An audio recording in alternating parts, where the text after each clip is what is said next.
ಮಕ್ಕಳೇ, ನಾವು ಒಂದು ರಸಪ್ರಶ್ನೆ ಕಾರ್ಯಕ್ರಮವನ್ನು ಮಾಡೋಣ. ಈಗ ನೋಡ್ರಿ, ನಾನು ನಿಮ್ಗೆ ಈಗಾಗಲೇ ವರ್ಣಮಾಲೆಗಳ ಬಗ್ಗೆ ಕಲಿಸ್ಕೊಟ್ಟಿದ್ದೆ. 8ನೇ ತರಗತಿಯಲ್ಲಿ ಮೊದಲನೇ ಒಂದು ಅಧ್ಯಾಯದಲ್ಲಿ ವ್ಯಾಕರಣಾಂಶ ಏನದ ವರ್ಣಮಾಲೆಗಳು. 9ನೇ ತರಗತಿ ಬಂದಾಗ ಅಲ್ಲೂ ಕೂಡ ವರ್ಣಮಾಲೆಗಳ ಪರಿಚಯ ಇರ್ತದೆ. 10ನೇ ತರಗತಿ ಬಂದಾಗ ಅಲ್ಲೂ ಕೂಡ ವರ್ಣಮಾಲೆಗಳ ಪರಿಚಯ ಇರ್ತದೆ.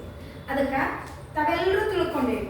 ಈ ವರ್ಣಮಾಲೆಗೆ ಸಂಬಂಧಪಟ್ಟಂತ ಕೆಲವೊಂದು ಪ್ರಶ್ನೆಗಳು ನಾನು ಒಂದೊಂದು ತಂಡ ಕೇಳ್ತೀನಿ. ಮೊದಲನೇ ತಂಡ ಕುವೆಂಪು ತಂಡ, ನೀವೆಲ್ಲ ಕುವೆಂಪು ತಂಡದಲ್ಲಿ. 2ನೇ ತಂಡ ದ.ರಾ. ಬೇಂದ್ರೆ ತಂಡ, ನೀವಿಷ್ಟು ಜನ ದ.ರಾ. ಬೇಂದ್ರೆ ತಂಡದಲ್ಲಿ ಇರ್ತೀರಿ, ನೆನಪಿಟ್ಕೊಳ್ಳಿ. 3ನೇ ತಂಡ ಶಿವರಾಮ್ ಕಾರಂತ ತಂಡ, ನೀವೆರಡು ಸಾಲು ಶಿವರಾಮ್ ಕಾರಂತ ತಂಡ. Next U.R.. ಅನಂತಮೂರ್ತಿ ತಂಡ, ನೀವೆರಡು ಬೆಂಚಿನವರು ಯು.ಆರ್. ಅನಂತಮೂರ್ತಿ ತಂಡದಲ್ಲಿ ಇರ್ತೀರಿ. ನೋಡಿ ಮಕ್ಕಳೇ, ಕೆಲವೊಂದು ನಿಯಮಗಳನ್ನ ಅರ್ಥ ಮಾಡ್ತೇವೆ. ನಾನು ಪ್ರಶ್ನೆ ಕೇಳಿದ ತಕ್ಷಣ 1 ನಿಮಿಷದ ಒಳಗಾಗಿ ಉತ್ತರ ಹೇಳಬೇಕು. ನೀವು ಹೇಳಿಲ್ಲ ಅಂದ್ರೆ ಆ ಪ್ರಶ್ನೆ ಇವ್ರಿಗೆ ಹೋಗ್ತದೆ. ನೀವು ಹೇಳಿದ್ರೆ ನಿಮಗೆ ಪೂರ್ತಿ 1 ಅಂಕ ಸಿಗ್ತದೆ. ನೀವು ಹೇಳಿಲ್ಲ, ಆ ಪ್ರಶ್ನೆ ಇವ್ರಿಗೆ ಪಾಸ್ ಆಗ್ಬಿಡ್ತದೆ. ಆ ಪ್ರಶ್ನೆಗೆ ನೀವು ಉತ್ತರ ಮಾಡಿದ್ರೆ ನಿಮಗೆ ಅರ್ಧ ಅಂಕ ಸಿಗುತ್ತೆ. ಓಕೆನಾ? ಓಕೆನಾ? ಯಾರು ಸ್ಟಾರ್ಟ್ ಮಾಡರಿ. ಮೊದಲನೇ ಪ್ರಶ್ನೆ ಕುವೆಂಪು ತಂಡದವರಿಗೆ.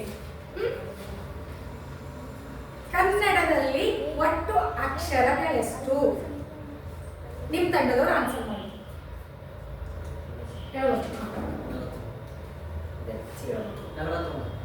ಕನ್ನಡದಲ್ಲಿ ಒಟ್ಟು 49 ಅಕ್ಷರಗಳಿವೆ. ವಾಕ್ಯ ರೂಪದಲ್ಲಿ ಉತ್ತರ ಕೊಡಬೇಕು. ಗುಡ್. ನೋಡಿ, ಕುವೆಂಪು ತಂಡದವರು 1 ಅಂಕ ಗಳಿಸಿದ್ದಾರೆ.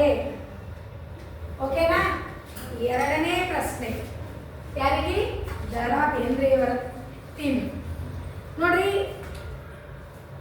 ನಾವು ಸ್ವರಗಳಲ್ಲಿ ಎಷ್ಟು ಪ್ರಕಾರಗಳಿವೆ? ಸ್ವರಗಳಲ್ಲಿ ಎಷ್ಟು ಪ್ರಕಾರಗಳಿವೆ? ರಾಜೇಶ್ವರಿ ಹೇಳೋದು. ಸ್ವರಗಳಲ್ಲಿ ಎಷ್ಟು ಪ್ರಕಾರ? 3. ಯಾವ್ಯಾವ? ಹ್ರಸ್ವ ಸ್ವರ, ದೀರ್ಘ ಸ್ವರ, ದ್ರುತ ಸ್ವರ. ಸರಿಯಾದ ಉತ್ತರ. ನೋಡ್ರಿ, ದ.ರಾ. ಬೇಂದ್ರೆ ತಂಡದವರು ಕೂಡ 1 ಅಂಕವನ್ನ ಪಡೆದಿದ್ದಾರೆ. ಈಗ ವರ್ಣಮಾಲೆ ಅಕ್ಷರಗಳನ್ನ ಎಷ್ಟು ರೀತಿಯಲ್ಲಿ ವಿಭಾಗ ಮಾಡ್ತೇವೆ ನಾವು? ವರ್ಣಮಾಲೆ 49 ಅಕ್ಷರಗಳಿವೆ. ಅವನ್ನ ಎಷ್ಟು ರೀತಿಯಲ್ಲಿ ವಿಭಾಗ ಮಾಡ್ತೀವಿ? ಯಾರ್ಯಾದ್ರಿ?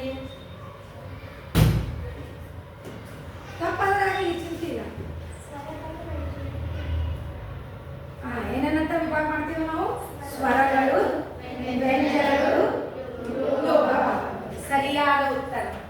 ನೋಡಿ, ಯಾರು ಪ್ರಶ್ನೆನ ಬಿಟ್ಟುಕೊಟ್ಟಿಲ್ಲ, ಎಲ್ಲರೂ ಸರಿಯಾದ ಉತ್ತರವನ್ನ ಹೇಳ್ತಾ ಇದ್ದಾರೆ.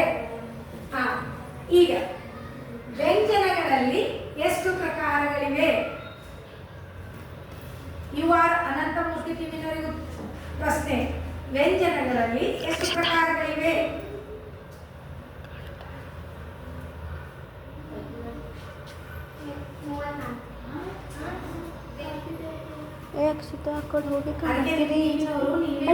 ವಿಚಾರ ಮಾಡಿ ಸರಿಯಾದ ಉತ್ತರ ಹೇಳಬೇಕು. ಈಗ ಉತ್ತರ ಗೊತ್ತಿತ್ತು, ಈ ಪ್ರಶ್ನೆ ಈ ಟಿವಿನಲ್ಲಿ ಹೋಗುತ್ತೆ. ವ್ಯಂಜನಗಳಲ್ಲಿ ಎಷ್ಟು ಪ್ರಕಾರಗಳಿವೆ? ಯಾವ್ಯಾವು?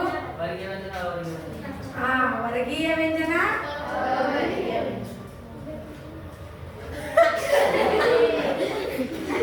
ಇಲ್ಲ ಎಷ್ಟು ಪ್ರಕಾರ? ಗುಡ್. ಚಪ್ಪಾಳೆ ಅಂಕಗಳನ್ನ ಗಳಿಸ್ಕೊಂಡಿದ್ದಾರೆ. ಅರ್ಥ ಆಯ್ತಲ್ಲ? ಈಗ ಪ್ರಶ್ನೆ ಮತ್ತೆ ನಿಮಗೆ. ನೋಡಿ, ಒಟ್ಟು ವ್ಯಂಜನಗಳ ಸಂಖ್ಯೆ ಎಷ್ಟು? ಗುಡ್. ವಾಕ್ಯ ರೂಪದಾಗ ಹೇಳು. ಒಟ್ಟು ವ್ಯಂಜನಗಳ ಗುಡ್. ಸರಿಯಾದ ಉತ್ತರ. ಇವರಿಗೆ ಮತ್ತೆ 1 ಅಂಕ. ಅರ್ಥ ಆಯ್ತಾ? ನೆಕ್ಸ್ಟ್ ನಿಮಗೆ ವರ್ಗೀಯ ವ್ಯಂಜನಗಳು ಎಷ್ಟಿರ್ತಾವ? ಎಲ್ಲಿನಿಂದ ಎಲ್ಲಿನವರೆಗೆ ವರ್ಗೀಯ ವ್ಯಂಜನಗಳು ಒಟ್ಟು ಎಷ್ಟು? ಎಲ್ಲಿನಿಂದ ಎಲ್ಲಿಯವರೆಗೆ? ಹಾ, ಬೇಗ.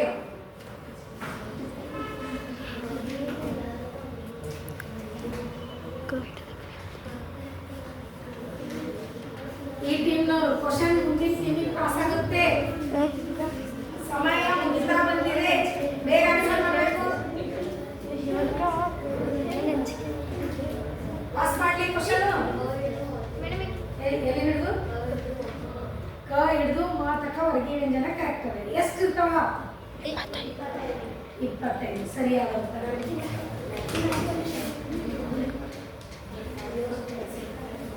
ಈಗ ಪ್ರಶ್ನೆ ನಿಮಗೆ, ಸಂಧ್ಯಾಕ್ಷರಗಳು ಯಾವುವು? ಐ ಮತ್ತು ಔ. ಕ್ಲಾಪ್ಸ್ ಹಾಕ್ರಿ.